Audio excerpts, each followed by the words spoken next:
Voici le dernier moment de Louis Wolfson. Cet écrivain et philosophe américain né en 1931, mort dans un silence presque conspirateur à Paris en 2020. Avant de quitter ce monde, on raconte qu'il a sauté du balcon de son appartement parisien, un geste radical qui résonne comme le dernier acte d'un homme toujours en guerre avec les mots et le monde. La nouvelle de sa disparition est passée presque inaperçue, comme si la société avait toujours eu du mal à regarder en face ce génie dérangeant, cet esprit sauvage qui a refusé toute norme, y compris celle de la langue maternelle. Car Louis Wolfson n'était pas qu'un simple écrivain, il était une révolte vivante. Diagnostiqué schizophrène très jeune, il a développé une aversion obsessionnelle pour l'anglais, sa propre langue, qu'il considérait comme la langue de ses bourreaux. Ce rejet absolu de sa langue natale l'a poussé à inventer un style unique, un puzzle linguistique fou où le français, l'allemand, le russe et l'hébreu s'entremêlaient. Son œuvre la plus célèbre, Le Chiseau et les langues, 1969, est un cri de douleur et de défi, un journal de survie écrit dans un labyrinthe de mots étrangers. Mais derrière cette démarche radicale se cachait une vie marquée par la souffrance, la marginalité et les scandales intellectuels. Wolfson ne supportait ni les conventions littéraires, ni la société, ni même son propre corps. Il a souvent été perçu comme un anti-écrivain, un homme qui écrivait comme on crie pour échapper à la noyade. Ce qui fascine et trouble, c'est cette aura de mystère entourant sa mort. Les rares témoins de ces dernières années racontent un homme de plus en plus reclus, isolé dans son appartement parisien, refusant tout contact. La rumeur veut qu'il ait choisi de mettre fin à sa vie d'un geste aussi abrupt que sa pensée, en se jetant dans le vide. Aucune confirmation officielle n'a été donnée, mais cette image de l'écrivain sautant dans le silence de la nuit reste gravée dans l'imaginaire de ceux qui connaissent son œuvre, une fin qui ressemble à un ultime acte de liberté. Louis Wolfson est né à New York en 1931, dans un quartier populaire, où les bruits de la ville se mêlaient aux cris de son enfance brisée. Dès l'âge adulte, il fut diagnostiqué schizophrène, un mot froid qui ne pouvait pourtant contenir ni sa douleur, ni sa singularité. Interné à plusieurs reprises dans des hôpitaux psychiatriques, il s'est rapidement rebellé contre les traitements qu'on lui imposait, en particulier l'usage de l'anglais, cette langue qu'il qualifiait de arme coloniale, utilisée par sa mère, une figure tyrannique et omniprésente dans ses souvenirs. C'est dans ce contexte qu'il décida de renier sa langue maternelle, un geste à la fois fou et génial qui allait définir toute son œuvre. Dans les années 1960, Wolfson quitte les États-Unis, refusant de vivre dans un environnement qui le fait souffrir. Il se réfugie à Montréal, puis à Paris, où il trouve une sorte de refuge culturel. Mais il ne s'assimile jamais, restant un étranger parmi les étrangers, un apatride linguistique. Il parlait un français heurté, mêlé de mots russes et allemands, une mosaïque étrange qui le rendait fascinant aux yeux de certains intellectuels.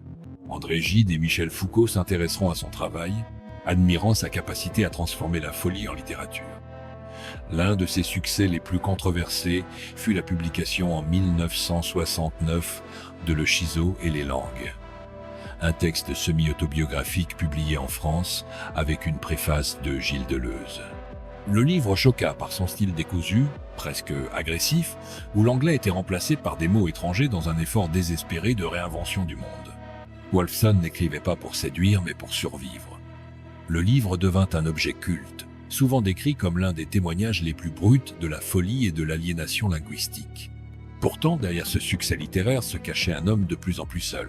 Wolfson refusait toute interview, toute exposition publique. Il vivait modestement, presque dans l'ombre, se contentant d'envoyer ses manuscrits à des éditeurs rares qui comprenaient son univers. Sa vie privée était une énigme. Pas d'amitié durable, pas d'histoire d'amour connue, seulement cette lutte incessante contre les mots, contre le réel. Le thème central de son existence est sans doute ce combat contre la norme. Wolfson incarne une forme de résistance radicale, non seulement contre la psychiatrie traditionnelle, mais aussi contre le système culturel et la société elle-même.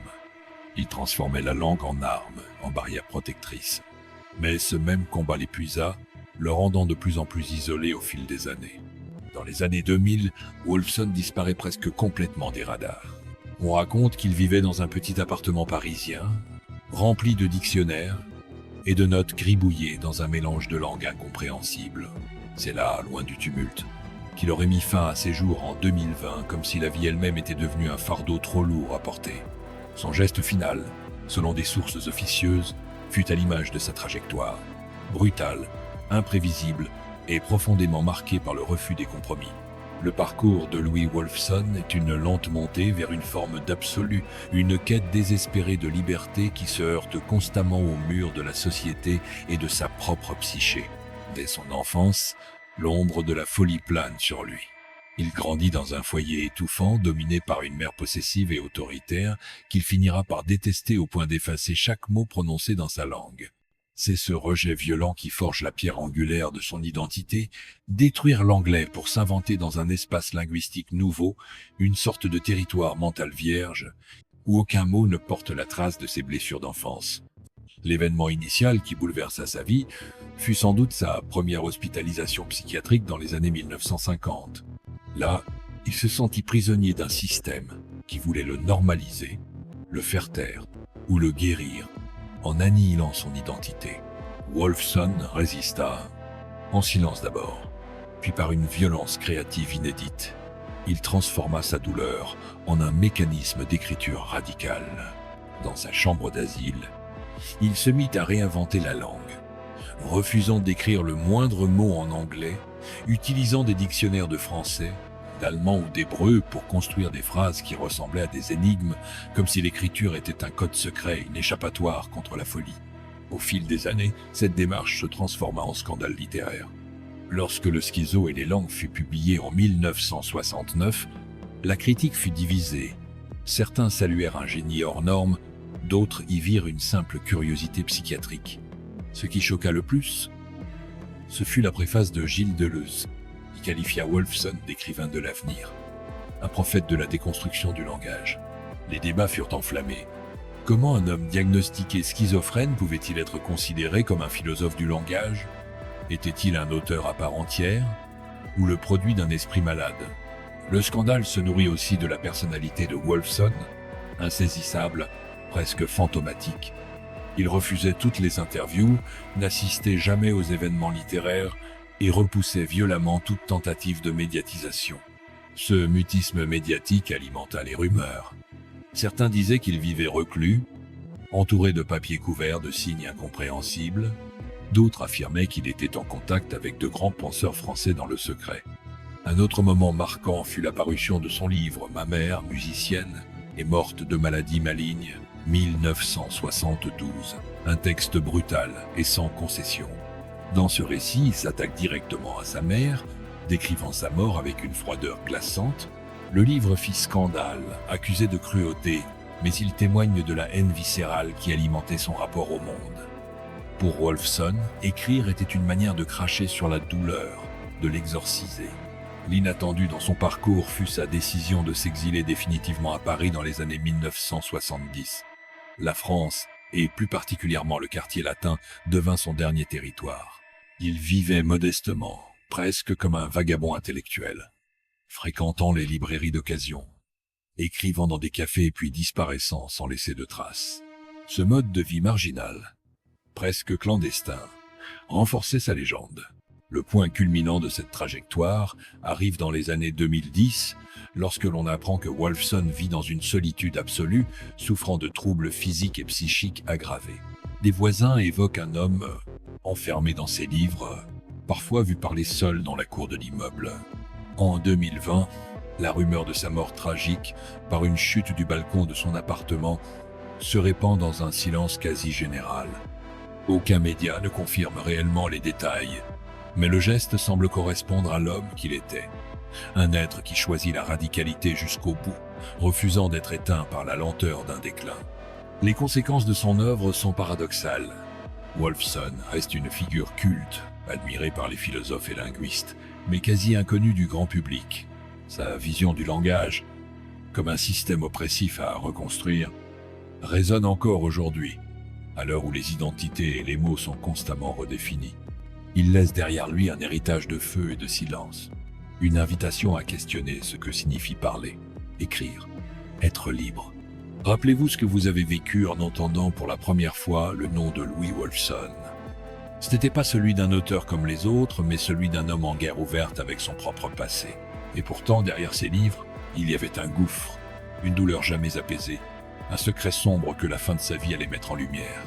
L'événement qui hante encore aujourd'hui la mémoire de ceux qui l'ont croisé, c'est sa mort mystérieuse à Paris en 2020. Officiellement, aucun rapport clair n'a confirmé les circonstances exactes de sa disparition. Mais plusieurs témoignages, venus de voisins ou d'amis d'éditeurs, évoquent une scène glaçante. Un corps tombant du balcon d'un appartement modeste, en plein cœur de la nuit parisienne. Un silence épais entourait cette nouvelle, comme si le monde littéraire lui-même avait préféré détourner les yeux. Était-ce un suicide, un accident ? Ou simplement un dernier acte de provocation, un geste de révolte contre tout ce qu'il avait toujours rejeté, la société, le langage, et même l'idée de mourir lentement. Les rumeurs n'ont pas tardé à enfler.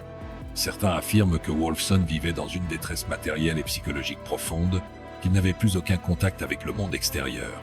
D'autres évoquent un manuscrit inachevé, trouvé dans son appartement, dans lequel il aurait laissé des notes énigmatiques. Il n'y a plus de mots, seulement le vide. Ces fragments, rédigés dans son mélange de français, russe et hébreu, sont devenus presque mythiques, étudiés par quelques universitaires comme des traces d'un esprit se consumant. Les coulisses de cette tragédie sont encore plus troublantes lorsque l'on sait que Wolfson avait une relation complexe avec la célébrité. Dans les années 1970, après le succès de Le Schizo et les langues, il avait été sollicité par de grands éditeurs, par des médias qui voulaient faire de lui un symbole de la folie créatrice. Mais il refusa tout. « Je ne suis pas un phénomène, je suis un cri », aurait-il dit lors d'une rare conversation. C'est ce refus absolu de toute récupération qui paradoxalement le rendit encore plus fascinant pour certains intellectuels. Les médias, eux, n'ont jamais su quoi faire de lui. Trop radical, trop marginal. Au moment de sa mort, quelques articles timides sont parus dans la presse littéraire française, rappelant le génie étrange de cet homme qui avait fui l'anglais comme on fuit un poison. Mais aucune une de journal, aucun hommage officiel. Ce silence médiatique a renforcé l'aura de mystère et de scandale. Comment un écrivain encensé par Deleuze ou Foucault pouvait-il mourir ainsi, dans l'indifférence quasi générale ? Un autre élément souvent ignoré est la façon dont Wolfson voyait le langage comme un champ de bataille. Pour lui, chaque mot anglais était une blessure, un rappel d'une enfance meurtrie. Ses textes sont traversés de fulgurances, où la douleur devient un acte poétique. Chaque mot anglais est une gifle que je refuse. Cette radicalité ne plaisait pas à tout le monde. On le traita de malade, d'obsédé linguistique, de pseudo-philosophe, mais ceux qui l'ont vraiment lu savent que Wolfson écrivait pour survivre et que sa folie était peu être sa plus grande lucidité. L'émotion qui entoure sa mort est donc double, la tristesse de perdre une voix unique et la colère devant l'indifférence générale. Les quelques amis qui lui restaient, rares et discrets, ont raconté qu'il vivait dans des conditions précaires, refusant l'aide, comme s'il voulait mourir dans la même solitude qui avait accompagné toute son existence. Il n'avait besoin de personne, seulement de ses langues, dira un ancien éditeur parisien. Pour le public, cette disparition brutale ressemble à la scène finale d'un film tragique, comme si le dernier chapitre de Wolfson ne pouvait se terminer que par un saut dans le vide, littéralement. Il n'y a pas eu de funérailles publiques, pas de cérémonie. Seulement le souvenir de ses livres et de cette folie éclatante qui continue de fasciner. Louis Wolfson n'est pas seulement un auteur oublié dans les marges de l'histoire littéraire. Il est une énigme qui défie les classifications. Son œuvre, rare et éclatée, continue de fasciner parce qu'elle touche un nerf à vif. La question de l'identité, de la langue et de la folie. La chaîne Mythes et Secrets voit en lui un personnage qui incarne la lutte ultime de l'individu contre le système. Un esprit libre qui refusa de se laisser enfermer par les mots, par les étiquettes, par le monde. Wolfson a toujours divisé. Pour certains, il est un génie incompris. Pour d'autres, un cas clinique transformé en curiosité littéraire. Mais peut-on réduire un homme à sa pathologie quand ses textes sont traversés par une telle force de vision ? Sa manière de déconstruire l'anglais, de le remplacer par des fragments de langue étrangère, ne relève pas seulement de la folie. C'est une démarche philosophique, un manifeste contre la tyrannie des mots imposés. En ce sens, Wolfson a ouvert la voie à une réflexion radicale sur le langage, que peu d'écrivains avaient osé aborder avec une telle intensité. Notre opinion est qu'il a été à la fois un visionnaire et une victime. Visionnaire, parce qu'il a anticipé le débat contemporain sur l'identité linguistique et culturelle. Victime, parce que la société n'a jamais su quoi faire d'un esprit comme le sien. L'absence de reconnaissance lors de sa mort en 2020 est un scandale en soi, un rappel cruel que la littérature la plus radicale vit souvent dans l'ombre. Wolfson est aussi un symbole du rapport conflictuel entre l'artiste et son public. Il ne cherchait pas à séduire ni à plaire. Ses livres ne sont pas des œuvres de confort, mais des expériences brutales, parfois douloureuses, où le lecteur est forcé de ressentir la claustrophobie d'un esprit en lutte contre lui-même. C'est peu être pour cela que son travail est resté culte. On ne lit pas Wolfson comme on lit un roman, on le traverse comme un labyrinthe mental. Ce qui intrigue encore, c'est le silence autour de sa disparition. Est-ce parce qu'il était trop dérangeant pour le récit médiatique habituel ? Ou parce que ses idées étaient trop avant-gardistes, trop crues ? Notre chaîne pense que Wolfson mérite d'être redécouvert, non comme un cas psychiatrique, mais comme un penseur qui a osé affronter les monstres du langage. Et vous, que pensez-vous de cet homme qui a choisi de brûler sa langue maternelle pour reconstruire son monde mot par mot ? Était-il un fou, un prophète, ou simplement un homme qui refusait les chaînes invisibles que la langue impose à chacun de nous ? Il y a des histoires qui ne s'effacent jamais, même lorsqu'elles se terminent dans un silence glacial. Celle de Louis Wolfson est de celle-là. En fermant les yeux sur sa vie, on imagine cet homme solitaire dans son appartement parisien, entouré de dictionnaires ouverts, comme des portes vers des mondes qu'il voulait réinventer. Ces mots, souvent étranges, parfois déroutants, sont aujourd'hui comme des éclats de verre d'une existence trop fragile pour s'adapter à la normalité. Wolfson n'a jamais cherché la gloire. Il écrivait comme on respire, ou plutôt comme on suffoque, dans un effort désespéré de se sauver lui-même. Chaque page de Le Schizo et les langues est une bataille contre les fantômes de son passé, une tentative de transformer la douleur en quelque chose de tangible, de presque beau. Et c'est peu être là que réside la nostalgie la plus profonde, dans le souvenir d'un homme qui a tout sacrifié, jusqu'à sa santé mentale, pour rester fidèle à sa vérité intérieure. Son geste final, qu'il soit accident ou choix délibéré, reste gravé dans l'imaginaire comme une métaphore. Wolfson, qui a passé sa vie à se libérer des mots, aurait choisi de se libérer aussi de la vie elle-même, avec une violence douce et sans témoin. Il nous laisse un héritage qui ne se mesure pas en vente de livres ni en hommage officiel, mais dans la puissance de son idée, refuser de se laisser écraser par ce qui nous définit, même si cela signifie disparaître. Il y a une étrange tendresse à se souvenir de lui, non pas comme un écrivain fou, mais comme un homme qui a vécu en dehors des règles, qui a crié contre l'absurde. Quand on lit ses textes aujourd'hui, on entend ce cri résonner, fragile et sincère, comme une voix qui ne veut pas être oubliée. Il y a des histoires qui n'ont jamais été racontées. Mais maintenant, vous les connaissez. Louis Wolfson restera pour toujours ce mystère, ce regard perdu dans le vide, ce poète de l'inconfort, dont la mémoire flotte entre les langues et les silences, comme un écho qui refuse de s'éteindre.